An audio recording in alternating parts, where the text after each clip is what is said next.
நிலையில்லாத உலகில் நிலைவரமாக நம்முடன் பயணிக்கும் ஆண்டவர் இயேசுவின் திருப்பெயராலே உங்கள் அனைவருக்கும் அன்பின் வாழ்த்து. இறை உறவில் இன்று நம்முடைய தியானத்திற்கு நாம் தெரிந்து கொண்டிருக்கிற திருமறை பகுதி 2 கொரிந்தியர் 4ஆம் அதிகாரம் 18ஆம் வசனம். 2 கொரிந்தியர் 4ஆம் அதிகாரம் 18வது வசனம். நாங்கள் காண்பவற்றை அல்ல, நாங்கள் காணாதவற்றையே நோக்கி வாழ்கிறோம். காண்பவை நிலையற்றவை, காணாதவை என்றென்றும் நிலைத்திருப்பவை. அன்பானவர்களே, இன்று காலையிலே என்னுடைய அலைபேசியிலே ஒரு அழைப்பு வந்தது. ஒரு துக்க செய்தி என்னோடு கூட அதில் பரிமாறிக்கொள்ளப்பட்டது. கடந்த 2 நாட்களுக்கு முன்பதாக எங்களுடைய திருச்சபையை சார்ந்த உபதேசியார் அவருடைய தாயார் கர்த்தருக்குள் நித்திரையடைந்தார்கள் என்ற செய்தி கேள்விப்பட்டோம். நேற்று மதியம் அவருடைய நல்லடக்கம் நடைபெற்றது. இன்று காலை எங்களுடைய உபதேசியாருடைய தகப்பனார் மரித்து விட்டார் என்கிற செய்தியும் கிடைத்தது.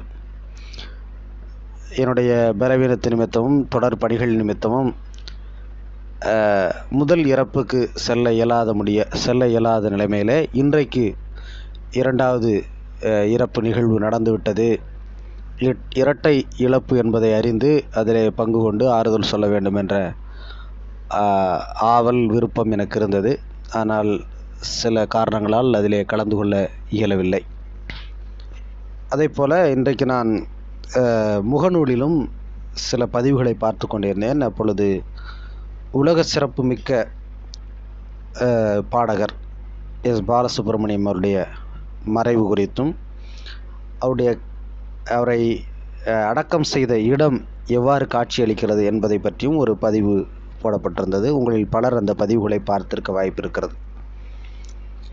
இவையெல்லாம் எதை உணர்த்துகிறது என்று சொன்னால், இந்த உலகம் நிரந்தரமில்லாதவை, டெம்பரரி என்றுதான் நமக்கு கற்றுக் கொடுக்கிறது. எனவே கிறிஸ்தவர்களாகிய நாம் காண்பவையற்றல்ல, காணாதவற்றையே நோக்கி நாம் வாழ்கிறோம். இதுவரையிலும் பரலோகம் அல்லது இறையரசு, ஆண்டவருடைய ராஜ்யம், மோட்சம், எப்படினாலும் நாம் வார்த்தைகளை பயன்படுத்தி கொள்ளலாம். இந்த வாழ்வுக்கு பின்பாக நாம் செல்லக்கூடிய இடம் என்று நம்புகிற அந்த இடத்திற்கு சென்று வந்தவர்கள் இதுவரை யாருமில்லை. ஆனால் அதை பற்றிய காட்சிகள் நமக்கு திருமறையிலே இடம்பெறுகிறது. அது பளிங்கு போன்ற இருக்கும், பொன் போன்று மின்னும், அங்கு பட்டினி இல்லை, பசி இல்லை, அழுகை இல்லை என்றெல்லாம் திருமறையிலே நமக்கு காட்சிகள் ஆங்காங்கே காட்சிப்படுத்தப்பட்டுகிறது. ஆனால் 1-2 ஊழியர்கள் தாங்கள் நேரடியாக பரலோகத்திற்கு சென்றதாகவும், ஆண்டவரை பார்த்ததாகவும், அவரோடு பேசியதாகவும், அங்கே பேதுருவை பார்த்ததாகவும், இதுபோன்று பல கதைகளை, புரட்டான உபதேசங்களை மக்களுக்கு சொல்லிக்கொண்டே இருக்கிறார்கள். ஏன் இதை புரட்டு என்று சொல்கிறேன் என்று சொன்னால், திருமறையிலே இன்னும் பரலோகம் திறக்கப்படவில்லை என்பதற்கான சான்றுகள் அதிகமாக இருக்கிறது. அது ஆண்டவருடைய வருகைக்கு பின்புதான் நடைபெறும் என்று நாம் நம்புகிறோம், நான் நம்புகிறேன். எனவே ஏதோ மாமியார் வீட்டுக்கு போய் வந்தது போல அல்லது தன்னுடைய உறவுக்காரர் வீட்டுக்கு வந்தது போல பார்த்தேன், பேசினேன் என்று சொல்வது திருமறையின் பார்வையில் அபத்தமானது, திருமுறைக்கு விரோதமானது. எனவே அப்படிப்பட்ட நபர்களை நாம் அடையாளம் காண வேண்டும். நான் அது தொடர்பான ஆய்வுக்கு செல்லாமல் இந்த வசனத்தை நான் மையப்படுத்துகிறேன். ஒருவேளை இன்றைக்கு காலையிலே மரித்து போன அந்த ஐயா தன்னுடைய மனைவி மரித்து போன அந்த செய்தியை கேட்டு ஏற்கனவே உடல் பலவீனத்தோடு இருக்கிறவர் உடனடியாக மரித்து போகிறார். ஒருவேளை அந்த அளவிற்கு அவர்கள் ஐக்கியமாக வாழ்ந்திருக்கிறார்கள் என்றுதான் நாம் அதை எடுத்துக்கொள்ள வேண்டும். இன்றைக்கு மதிய நேரத்திலே ஒரு ஆயரோடு பேசி கொண்டது சொன்னார், அவர்களுடைய அன்பை கவனித்திருக்கிறாயா? அவர்கள் எவ்வளவு நெருக்கமாக வாழ்ந்திருக்கிறார்கள், அவ்வளவு அதிகமான அந்யோன்யத்தோடு இருந்ததினால்தான் ஒருவருடைய பிரிவை தாங்க முடியாமல் மற்றவர் இறந்து போய்விடுகிறார். எனவே அப்படிப்பட்ட முன்மாதிரியான ஒரு வாழ்வை நாம் வாழ வேண்டும் என்கிற செய்தியை எனக்கு சொன்னார். அன்பானவர்களே, இந்த உலகம் நிரந்தரமில்லாதது.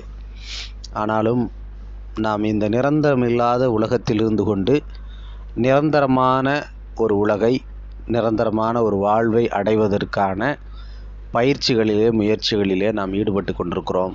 அதை ஒரு நாளும் மறவாமல் நாம் மனதிலே இருத்தி செயல்பட வேண்டும்.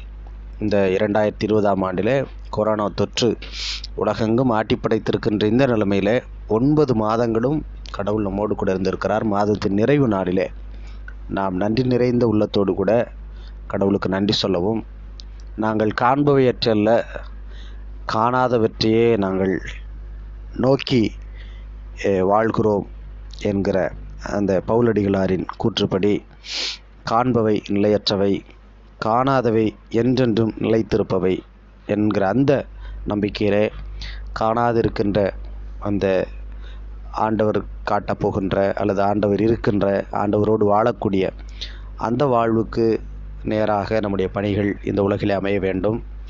அவ்வாறு அமைத்து கொள்வது நல்லது. அதை நாம் நம் வாழ்விலே சரி செய்து அதற்கான முன்னெடுப்புகளை செய்து வாழ கடவுள் நமக்கு துணை செய்வாராக. ஆமென்.